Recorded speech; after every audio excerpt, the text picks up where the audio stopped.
Bueno, como hemos cantado en esta mañana, hemos cantado acerca de barreras que tenemos que traspasar y de ir más allá, a donde sea que Dios nos está llamando, ¿no? Y aunque sea que a sitios donde nuestros pies pueden fallar, a lugares donde tenemos que depender completamente de Él. Y vamos a seguir hablando un poquito más acerca de esto, acerca de poner nuestra confianza en Dios y movernos a lugares en los que nos da miedo, ¿no?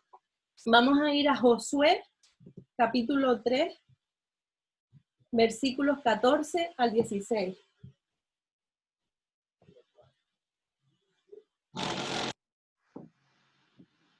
Josué 3, versículos 14 al 16.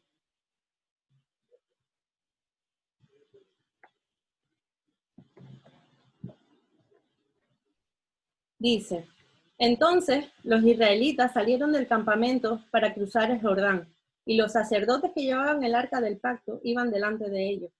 Era la temporada de la cosecha, y el Jordán desbordaba su cauce. Pero en cuanto los pies de los sacerdotes que llevaban el arca tocaron el agua a la orilla del río, el agua que venía de río arriba dejó de fluir y comenzó a amontonarse a una gran distancia de allí, a la altura de una ciudad llamada Adán, que está cerca de Zaretán.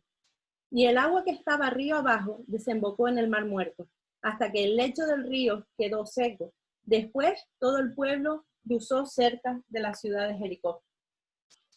No es la primera vez que vemos que las aguas se separan, ¿no? Ya no suena esta historia de tiempo atrás. No es la primera vez que las aguas se separan para que el pueblo de Israel pueda pasar de un lado a otro por un camino que estuviera seco. Dios abrió las aguas 40 años antes, cuando ellos salieron de la esclavitud de Egipto.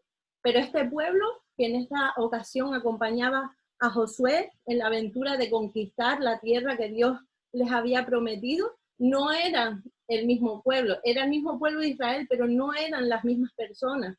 Era una nueva generación, una generación que no había vivido la abertura del Mar Rojo. Era una generación que había nacido en el desierto.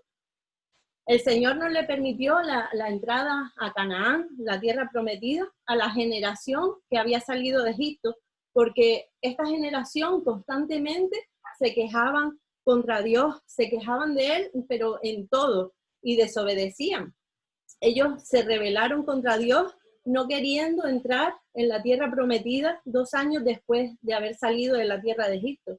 Y ellos se quejaban tanto que decían: mejor Dios nos hubiese dejado en la tierra de Egipto, mejor nos muriéramos aquí en el desierto que estar pasando lo que estamos pasando. Durante algo más de 2 años, Dios los había estado preparando. Recordemos que ellos vivían en un contexto de idolatría, y ellos necesitaban estar preparados, necesitaban tener una relación más íntima, más fuerte con el Señor. Dios les había estado dando en esos 2 años y casi medio, les había estado dando la ley, les había hecho levantar el tabernáculo, les había dado todas las leyes, todas las normas de cómo tenía que funcionar el servicio en ese tabernáculo. Durante esos 2 años, ellos habían visto la mano de Dios, veían cómo les proveía maná del cielo, veían cómo les proveía codornices, cómo les proveía agua, cómo los cuidaba poniéndoles una nube de día que los protegía del sol, y cómo les ponía una columna de fuego por la noche que los calentaba. Y esa era su presencia en medio del pueblo. Tenían todas las señales, cada día tenían la señal de que Dios estaba en medio de ellos, pero su corazón seguía estando en Egipto. A pesar de que eran esclavos, ellos consideraban que lo que tenían antes era mejor que lo que tenían ahora. Y aunque Dios había manifestado con milagros, aunque no les había faltado la provisión, aún así ellos decidieron rebelarse contra Dios. Así que Dios les concedió lo que pidieron, ¿no? Ellos dijeron: mejor nos muriéramos en este desierto. Pues Dios les concedió lo que pidieron. Y hasta que no murió el último de esta generación que se rebeló contra Dios, no avanzaron hacia la tierra prometida y habitaron en tiendas en el desierto durante 40 años. A los 2 años de estar en el desierto podían haber entrado a la tierra prometida, pero por la rebeldía de ellos no fue posible. Tuvieron 38 años más en el desierto. Así que esta generación que ahora iba a cruzar el río Jordán para entrar a la tierra prometida, había aprendido a obedecer a Dios a base de ver las consecuencias de la desobediencia a Dios en sus antepasados, ¿no? Ahora había llegado el momento de ver esa promesa cumplida 40 años después, pero no iba a ser fácil. Había riesgos y había dificultades que iban a tener que atravesar para llegar hasta lo prometido, ¿no? Y eso también pues nos pasa hoy en día. Hay riesgos, hay barreras que tenemos que atravesar para llegar hasta nuestra promesa. Seguimos siendo desafiados a obedecer y a creerle a Dios en cualquier aventura de fe que Dios nos ponga delante. Las instrucciones que Dios le había dado a Josué era que los sacerdotes tomaran el arca del pacto y cruzaran el río, ellos primero. Y Dios les había dicho que desde que ellos pusieran un pie en el río, ese río se iba a abrir un camino seco para que pudiera pasar toda la nación. Pero al llegar al río, los sacerdotes primero tuvieron que mojarse los pies. O sea, el río no estaba preparado, no es llegar y ya está todo listo, ya está el camino seco, ya está todo levantado para poder pasar. No, ellos tuvieron que poner primero un pie en el río, tuvieron que mojarse para poder ver el milagro. Y el versículo 15 nos da el dato de que esto ocurrió en la temporada de la cosecha, que es cuando las aguas del río Jordán se desbordan. El río estaba en su nivel máximo, estaba petado, estaba rebosado, ¿no? Y aproximadamente tenía unos 35 metros de ancho y unos de entre 1 y 4 metros de profundidad. Así que lo que tenían que cruzar no era un pequeño charquito, una pequeña dificultad, ¿no? Era un río ancho y un río profundo donde ellos no hacían pie y encima iban cargando con el arca del pacto, que saben que no se podía tocar el arca directamente, sino que tenían que cargarla con unos palos y el arca no se podía tocar porque era sagrada, ¿no? Era la presencia de Dios. Y además toda la gente que iba detrás iban cargando con todo, o sea, llevaban todo ese tiempo viviendo en el desierto, tenían que cargar con sus casetas, su ganado, los niños, con todas las cosas que habían ido acumulando. Y a veces nosotros nos asustamos por lo ancho y lo profundo que es el río que Dios nos está diciendo que tenemos que atravesar. Ese río son los nuevos proyectos, los sueños que Dios pone en nuestro corazón, los problemas que no podemos solucionar, las promesas que Él nos ha hecho hace años y han tardado en cumplirse y solamente podemos depender de Dios. Y nosotros pues cuando llegamos a este río pues no queremos poner el pie y confiar, no queremos mojarnos, sino que queremos que todo esté preparado, que todo esté listo, esté el camino seco para poder pasar de un lado a otro, ¿no? Muchas personas dicen que esto que ocurrió, que se abriera el río Jordán, pues que no fue un milagro, sino que se puede explicar con un fenómeno natural. Y se basan, al decir esto, se basan en que en el año 1267 y luego en el 1927, unos terremotos provocaron unos bloqueos en el río, en la corriente del río, y en la primera fecha durante 10 horas y en la segunda fecha durante 21 horas. Estuvo el río sin su corriente normal. Y puede ser que Dios utilice fenómenos naturales como los terremotos, como los derrumbes para poder obrar. Pero nosotros tenemos que mirar un poco más allá. Tenemos que ver qué otros elementos entran en juego en esa historia. Y en primer lugar vemos que no fue una casualidad. Ellos ya llegaron allí sabiendo lo que iba a pasar. Ellos sabían que ese río se tenía que abrir, sabían lo que iba a ocurrir porque Dios ya lo había predicho. En segundo lugar, fue en el tiempo exacto que Dios les dijo. Dios les prometió en Josué 3:13, tan pronto como los sacerdotes que llevan el arca del Señor, soberano de toda la tierra, pongan el pie en el Jordán, las aguas dejarán de correr y se detendrán formando un muro. No dijo, cuando los sacerdotes se paren ante el río y lo contemplen con toda su fuerza, se van a abrir las aguas, sino que dijo, cuando pongan un pie, y así fue como ocurrió.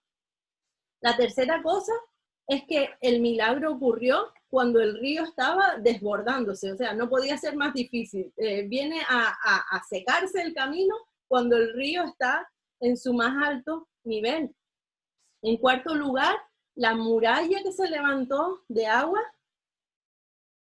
medía metros y metros y estuvo horas y horas, posiblemente durante todo el día, para que pudieran pasar todos y cada uno de ellos. Otra cosa que vemos es que el fondo del río se secó instantáneamente. Cuando hay un derrumbe y se corta el cauce del río, la tierra permanece como embarrada, ¿no? Aquí vemos que se secó, pasaron sobre tierra seca. Y la sexta y última cosa que tenemos que considerar es que el agua volvió a su cauce inmediatamente después de que el pueblo terminó de pasar y los sacerdotes pudieron pasar al otro lado con el arca. 2 millones de personas pasaron por el río Jordán totalmente seco en una época en lo que lo natural era que estuviera desbordado. Y como consecuencia de esto que pasó, Dios fue glorificado, Josué fue exaltado y el pueblo de Israel pues fue fortalecido y animado. Y además los cananeos se quedaron aterrados porque habían visto este milagro de parte de Dios. La torre de agua, la columna esa que se levantó de agua se veía desde lejos. O sea, no era una montañita, unas bolitas de agua, era una columna de agua para arriba bien grande que se veía desde las ciudades de lejos. Así que los cananeos también estaban viendo que Dios estaba con ellos. Ellos una vez más habían visto que Dios estaba con ellos y que si ellos obedecían, pues Dios les iba a dar lo que les había prometido. Tenían que caminar por fe y tenían también que recordar cuáles eran las consecuencias de la desobediencia de sus padres, para que no volvieran a repetir una y otra vez los mismos pasos, porque aunque estaban ya en la tierra prometida, no iba a ser nada fácil. Para llegar al otro lado del río, para alcanzar esa promesa, tuvieron que dar un paso de fe, tuvieron que mojarse antes de ver el milagro. Y esto lo repito porque es lo importante, es lo central. Hay que mojarse, hay que dar un paso de fe. Y ese fue un momento crítico. Cuando pusieron su punta del pie en el agua, fue un momento crítico, porque es el momento en el que nuestras fuerzas flaquean, en el momento en el que empezamos a ser tentados a abandonar los proyectos que hemos emprendido, ¿no? Se trata de ese instante en el que empiezan a asaltarnos todas las dudas, en el que el miedo nos inunda y Dios ha prometido abrir las aguas, pero ya estamos en el río y aún no ha acontecido nada, ¿no? Y si seguimos para adelante, lo único que nos queda es echarnos a nadar. Habremos interpretado bien lo que Dios nos dijo, habremos escuchado bien la voz de Dios. Josué habrá entendido lo que Dios quería decirle, y a nosotros también nos pasa igual, ¿no? Cuando vamos a emprender algo y cuando tenemos que dar ese paso de fe y poner la punta del pie en el agua, es cuando empiezan a saltarnos todas esas dudas de, ¿me habrá dicho Dios lo que yo creo que lo que me dijo? ¿O son cosas mías? ¿Habré confundido mis deseos con la voluntad de Dios? Y nos quedamos muchas veces paralizados. Y a todos nos encanta el final de la historia, ¿no? Donde ya todo el pueblo puede pasar de un lado a otro sobre tierra seca. Nos encanta celebrar eufóricos como Dios obró, pero sin embargo muchas veces no estamos dispuestos a asumir riesgos, porque podemos perder cosas, porque podemos quedarnos en ridículo, tenemos miedo a un montón de cosas, pero si Dios nos ha prometido algo, debemos confiar en que Él va a obrar. Y si seguimos leyendo en el capítulo 4, vemos lo que pasó justo después de haber pasado todos de un lado al otro. Dios le dijo a Josué que tomaran 12 piedras del río, pero que las tomara del lugar justo donde los sacerdotes habían estado parados todo ese tiempo que el pueblo estuvo cruzando. Y les dijo que cogieran esas piedras para hacer un memorial, para construir un memorial. Era importante que los israelitas no se olvidaran de este milagro. Así que Josué los condujo hacia un lugar llamado Gilgal, y allí colocaron esas 12 piedras que habrían traído del Jordán, y las colocaron posiblemente en forma de círculo, que es lo que significa Gilgal, significa círculo. Y el propósito de estas piedras era recordarle a las generaciones futuras que Dios fue el que los guió a través del Jordán, el mismo Dios que los guió a través del Mar Rojo. ¿Y cómo iban a recordar las generaciones futuras viendo un cúmulo de piedras ahí? ¿Cómo iban a saber ellos toda esa historia detrás? Pues tenía que ser por la tradición oral, por la tradición que más tarde sería escrita. Los padres eran los encargados de enseñarle a sus hijos los caminos y todos los milagros que Dios había realizado en medio de su pueblo. Y en un sentido, nosotros también tenemos que hacer nuestro propio Gilgal, nuestro monumento, nuestro recordatorio, el memorial. Y quizás no físicamente, quizás no vamos a ir acumulando piedras por donde quiera que se nos ocurra para ir recordando cosas, pero sí que lo podemos hacer contando y compartiendo nuestra historia a los demás, recordándoles que Dios es fiel a su promesa y cómo nosotros lo hemos visto actuar en nuestras vidas para que los demás lo puedan saber, pero también para nosotros tenerlo siempre en mente, siempre recordándolo, porque somos muy dados a olvidar. De las cosas malas, eso no nos olvidamos, pero de las cosas buenas que Dios ha hecho en nuestras vidas, muchas veces nos olvidamos porque no las tenemos presentes. Así que les quiero animar a confiar en Dios, a creer en Dios y a creerle a Dios, que es distinto de creer en Él. Creer que Él existe es una cosa y creerle es otra cosa distinta, creer en sus promesas. Les animo a mojarse los pies, porque no se trata de ver para poder creer, sino que se trata de creer para luego poder ver. Así que no tengan miedo y confíen. Y luego de haber confiado, de haber obedecido, de haber recibido eso que Dios les prometió, construye tu propio Gilgal, un monumento en forma de testimonio que inspire a otros y a ti mismo a confiar en las promesas de Dios y a confiar en que Él es fiel y que lo que promete, Él lo cumple.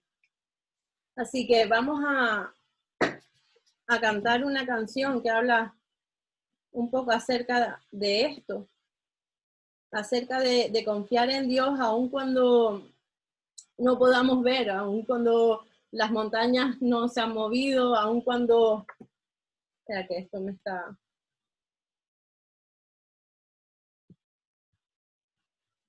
¿Qué le pasa a esto que no cabe? Aquí internet va un poquito lento.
Tu presencia quiero descansar. Poderoso Rey vencedor,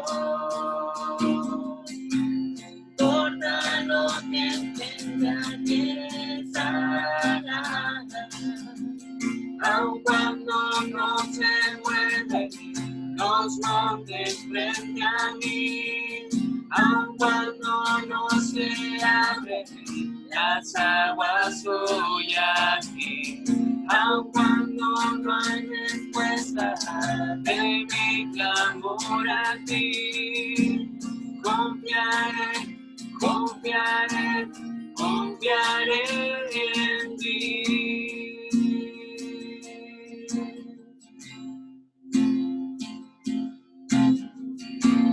Y se encuentra mi principio y fin.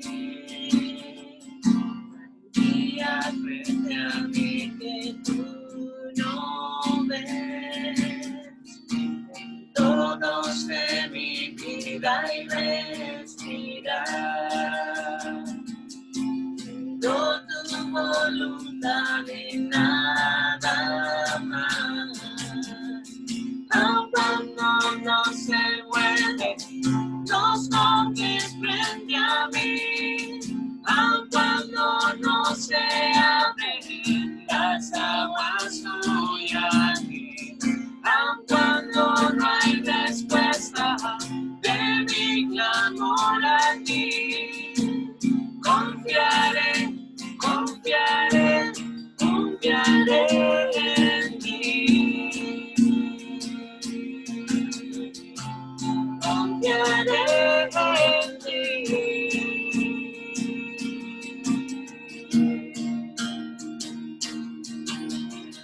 Mi fuerza, mi reposo, el que me sostendrá. Eres mi fundamento, mi roca en tempestad. Tus sendas son más altas, tus planes son de bien. Sé que a donde me lleves has estado también.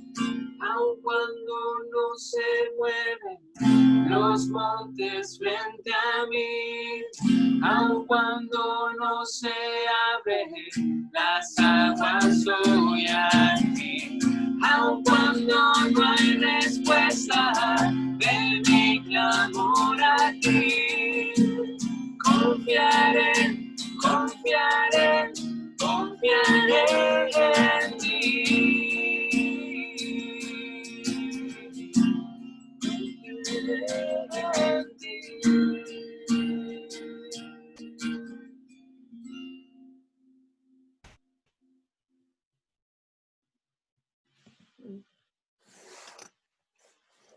Gracias, Marta, por